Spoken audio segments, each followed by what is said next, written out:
Ahojte, tu je Jana z mojich dobrôd. Dnes vám ukážem, ako si pripravíte jedny úžasné talianske cestoviny, ktoré patria do mojej trojky. A to sú špaghetti al matriciana a s rovnakým základom vám ukážem, ako si pripravíte cestoviny pasta alla zozzona, ktoré kombinujú amatricianu a carbonáru. Takže poďte sa so mnou pozrieť, ako na to. Začneme tým, že si očistíme a nakrájame cibulu na jemné plátky a nasekáme na drobno cesnak. V skutočnosti sa však originálna amatriciana pripravovala bez cibule a cesnaku. Ale v mojej verzii tieto dve suroviny majú svoje miesto. Prečo? K amatriciane si vždy pripravíme dobrú slaninku, ktorú nakrájame na malé kúsky.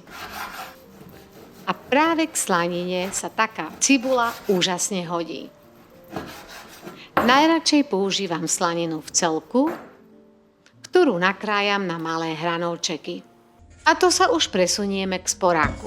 Dáme variť vodu na cestoviny, do ktorej dáme za lyžicu soli. Než voda začne vrieť, osmažíme si slaninku. Ja si zvyknem do panvice dať za malú lyžičku olivového oleja. Proces smaženia sa rýchlejšie rozbehne.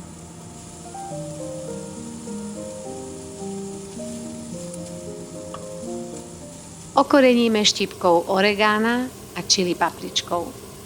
Ale ak štiplavé nemusíte, stačí, ak použijete mleté čierne korenie.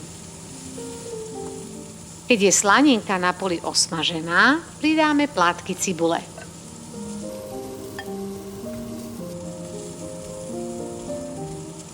Stále miešame. Keď cibula začne mäknúť, pridáme malé kúsky cesnaku. Okoreníme mletým čiernym korením.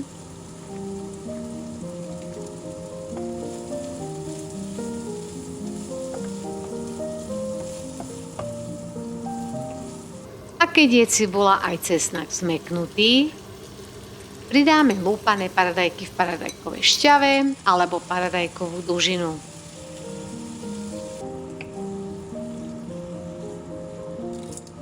Nakoniec nezabudnime ani na bazálku, ktorá krásne dochutí túto úžasnú omáčku.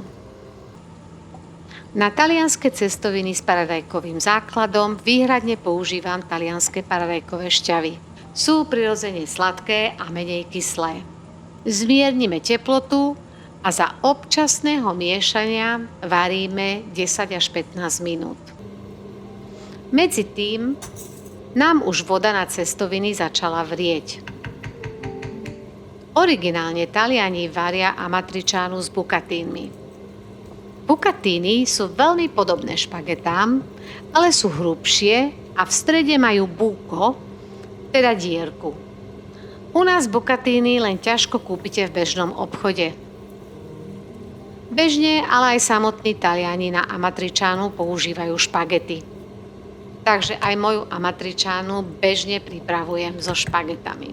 Ak sa vám šťava rýchle odparuje, pridajte do nej za pár lyžic cestovinovej vody. Dokonca ju aj prirodzene osolí. Ja do amatriciany len zriedka kedy pridám soľ. A to preto, lebo slanina je prirodzene slaná, cestoviny tiež a nakoniec sa amatriciana posype so syrom pecorínom alebo parmezánom, ktoré sú tiež prirodzene slané. Ak máte príliš veľa omáčky, odoberte si z nej do malej misky alebo nádoby. Na ďalší deň si ju len jednoducho v panvici ohrejete, pridáte trochu vody z cestovín a bude ako čerstvá.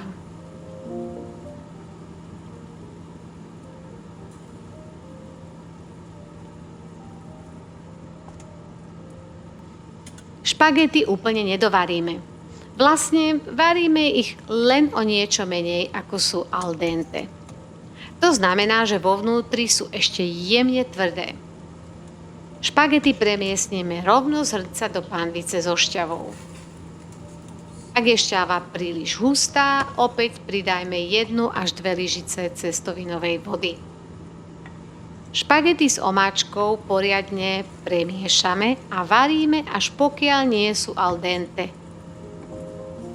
Hneď podávame. Milujem chuť amatriciany.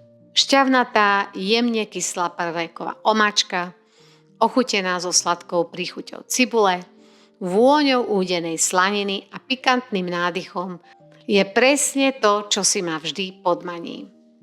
K úplnej dokonalosti posypem s talianským strúhaným syrom, a to buď pekorínom, takáže originálny recept, alebo mojim obľúbeným parmezánom. Je to ideálna rýchla večera a s pohárom červeného vína je to proste topka. A aby toho nebolo málo, mám pre vás aj variáciu tohto receptu. Taliani mu hovoria pasta alla zozzona. Tento recept pochádza z Ríma a kombinuje obľúbenú amatricianu a carbonáru, niečo ako dva v jednom. Ale ešte než sa pustíme do varenia zozzony, ak sa vám tento recept páči, nezabudnite mu dať like a prihlásiť sa na odber. Je to moja motivácia na prípravu nových receptov a príspevkov. Tak poďme sa pozrieť ako na zozzonu. Okrem surovín, ktoré sme použili na amatricianu, tiež si na drobno nasekáme petržlenovú vňatku. No a samozrejme, už keď som spomenula, že kombinuje carbonáru, tak na zozzonu nesmú chýbať ani vajíčka. Použijeme však len žltka.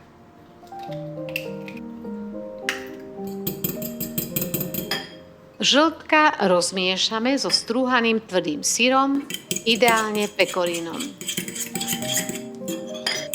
A teraz sa opäť premiestnime k sporáku. Opäť si dáme variť cestoviny, tentokrát ale nie špagety, ale aj hrubšie trubičky, ako sú napríklad rigatóny, alebo iné rýhované cestovinové trubičky.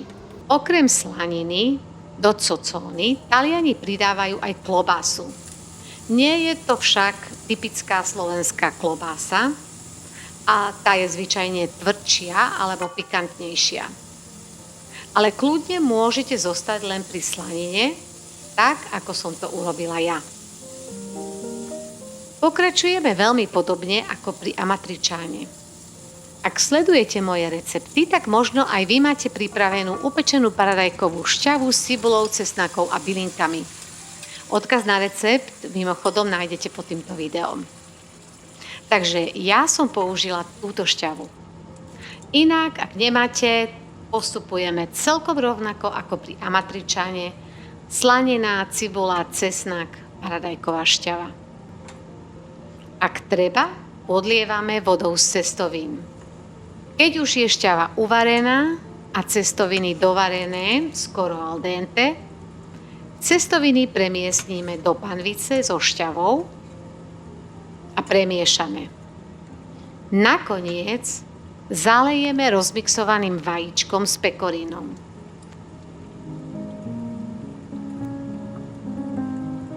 Vznikne nám krémovo-paradajková konzistencia. Nevaríme dlho, len párkrát premiešame a môžeme podávať. Na dochutenie posypeme petržlenovou vňatkou a strúhaným tvrdým syrom. Pasta alla zozzona je svojou krémovou príchuťou, vlastne bez krému, ozajstným gurmánskym zážitkom. Je to presne to, keď si chcete obmeniť príchuť cestovín a priniesť domov kúsok Ríma. Ktorý recept si pripravíte vy? Odporúčam vyskúšať obidva, a potom možno budete striedať tak, ako to robím ja. Totižto aj amatriciana, aj zozzona chutí úžasne. No a toto sú moji pudlíci, toto je Naminka a toto tu, tento neporiadny člen, toto je Luffy. No. Ahoj! Bye bye!